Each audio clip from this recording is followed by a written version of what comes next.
Ya vimos que esta posición ha ido cambiando y que los evolucionistas aceptan catástrofes, incluso catástrofes importantes, por lo que el actualismo ya no puede ser una teoría válida ahora mismo, y los evolucionistas mismos lo mencionan y lo dicen, que esto no es así.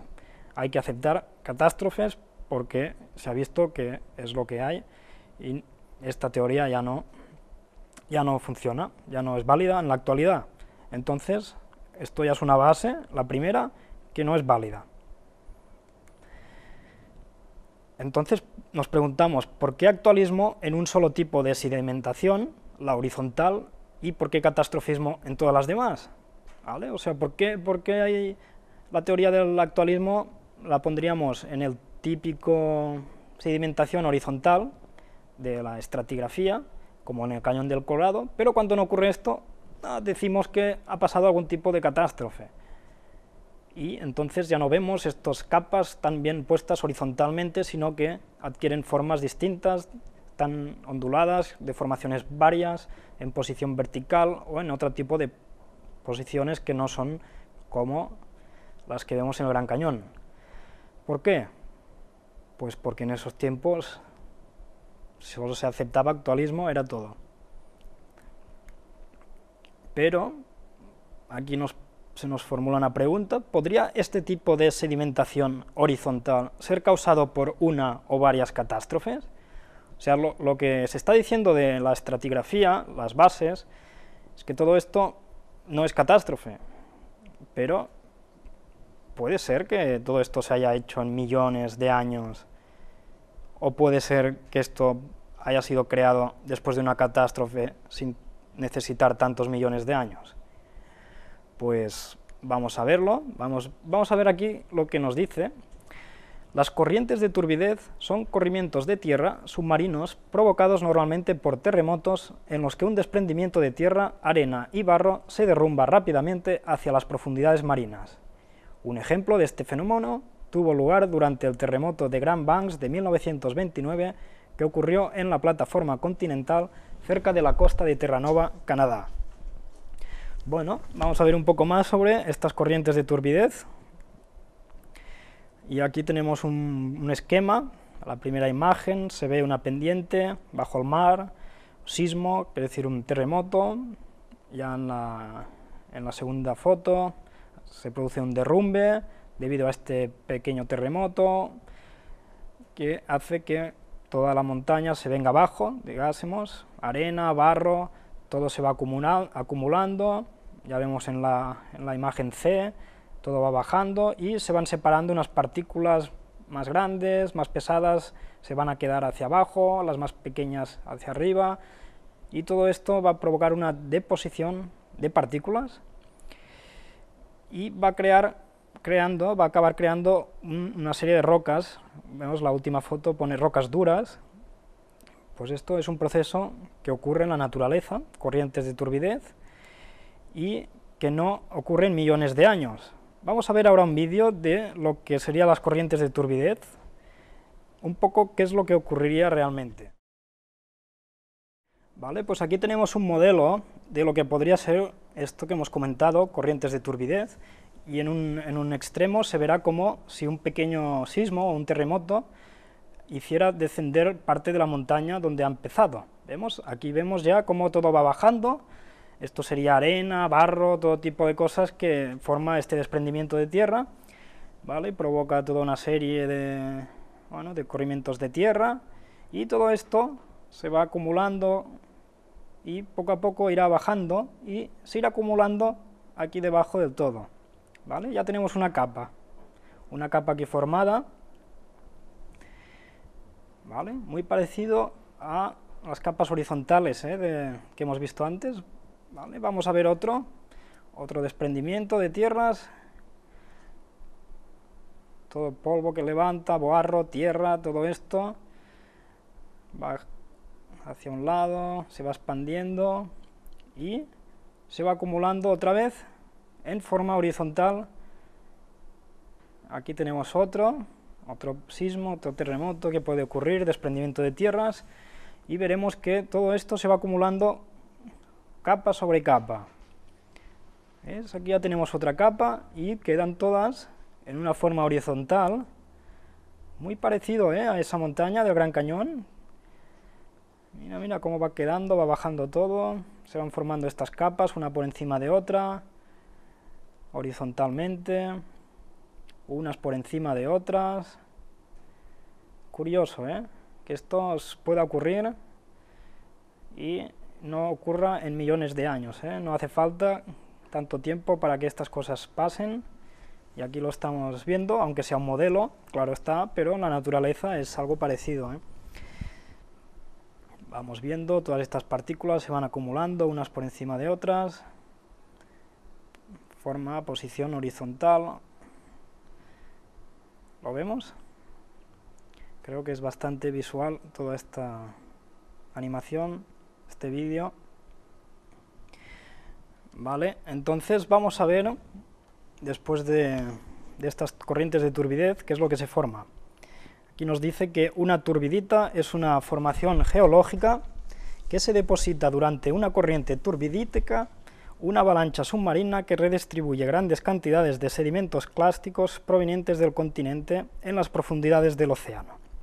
Bueno, pues ya vemos que esto, la turbidita es esto, pues una formación geológica debido a una corriente turbidítica, que es lo que hemos visto en el vídeo. Y aquí tenemos un ejemplo de lo que se puede acabar produciendo debajo del mar y después aparece por encima del mar. Esto ya hablaremos cómo puede haberse producido, pero aquí tenemos en Italia esta formación. Esto se encuentra en Wikipedia y en cualquier libro. Nos están diciendo que este tipo de sedimentación horizontal puede ser creada de otras maneras que no es la que nos dicen los evolucionistas. Aquí tenemos otra, ¿lo vemos? Todo capas horizontales, una por encima de otra. Esto está en Cabrillo Park, San Diego, California. Y aquí es lo que vemos, son estas capas horizontales, una por encima de otra, y formadas debidas a causa de una catástrofe, ¿vale? No debidas a que se hayan ido acumulando años tras años, millones de años. No, no, no, esto es una catástrofe, Entonces, es una base que ya descartamos, La primera, la del uniformismo, actualismo. Vamos a la segunda, la horizontalidad, principio de horizontalidad. Ya vimos que las capas se acumulan unas por encima de otras y todas quedan muy bien puestas horizontalmente, ¿Qué nos dice aquí? ¿Cómo se explica que después de volcanes, terremotos, diluvios, las capas puedan aparecer una por encima de otra tan bien puestas horizontalmente después de 4,5 millones de años?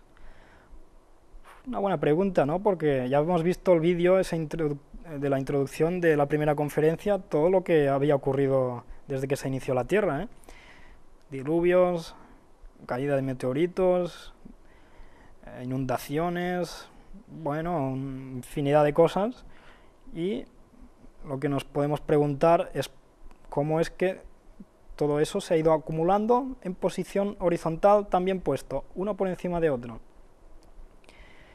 ¿No? Y entonces, ¿cómo se explica que cuando faltan capas, ya sea por erosión u otros, las capas de arriba sigan estando totalmente horizontales? O sea, esto es algo que ahora hablaremos, pero a veces faltan, bueno, en la mayoría de casos faltan capas entre unas y otras, pero cuando faltan capas siguen estando puestas horizontalmente. Por ejemplo, aquí tendríamos incluso el Cañón del Colorado, que es el gran ejemplo de muchos libros, en que sí que existen muchas capas, pero no todas. Y no están todas porque esto se puede determinar en comparación a otras montañas, y ahora no entraremos en detalles de cómo se hace todo esto, pero faltan capas en la mayoría de formaciones rocosas, de montañas, como es el caso del Gran Cañón, pero cuando faltan capas todo sigue estando horizontal, como si no hubiera pasado nada. Entonces nos preguntamos qué es lo que pasó con los millones de años que representan la capa desaparecida, ¿no? ¿Dónde han ido a parar? O sea, falta una capa, pero no hay indicios de que haya pasado nada, todo sigue horizontal. Bueno, un poco extraño, porque aquí tenemos un ejemplo de lo que pasa cuando hay erosión.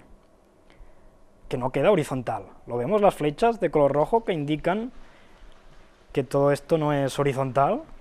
Esto ha quedado, bueno, de formas distintas, como si estuviera rota, ¿no?, la capa por arriba, pero las otras no, siguen siendo horizontales.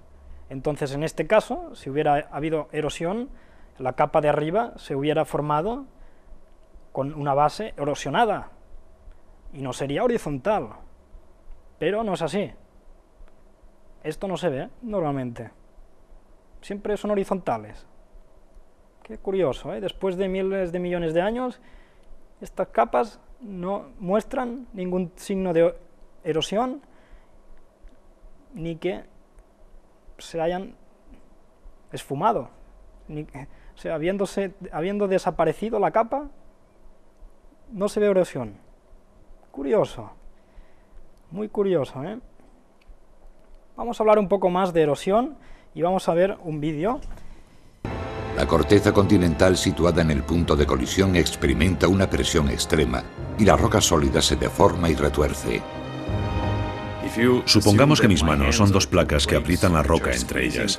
Podemos ver cómo parte del material asciende hacia la superficie y termina por convertirse en una cadena montañosa. Los deformados pliegues de los estratos de roca salen al exterior conforme las montañas son empujadas cada vez más hacia arriba. La tectónica de placas es la causa de todas las cadenas montañosas de la Tierra. Tras millones de años de crecimiento, lo único que ha impedido que se sigan elevando inexorablemente es la erosión. La erosión de la nieve, el viento y la lluvia. Esto es el fruto de la erosión del agua sobre las montañas. Esto es una cantidad muy pequeña, pero en todos los Alpes suizos se erosionan 50 millones de toneladas cada año, y esto equivaldría a una montaña pequeña de casi 1000 metros de altura. Una cada año.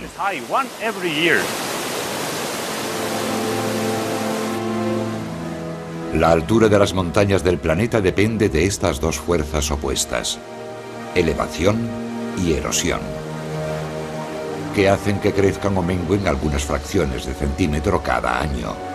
Ya hemos visto cómo se mantienen las montañas, según este vídeo, para que no crezcan, para que no sean más altas, ni disminuya su altura.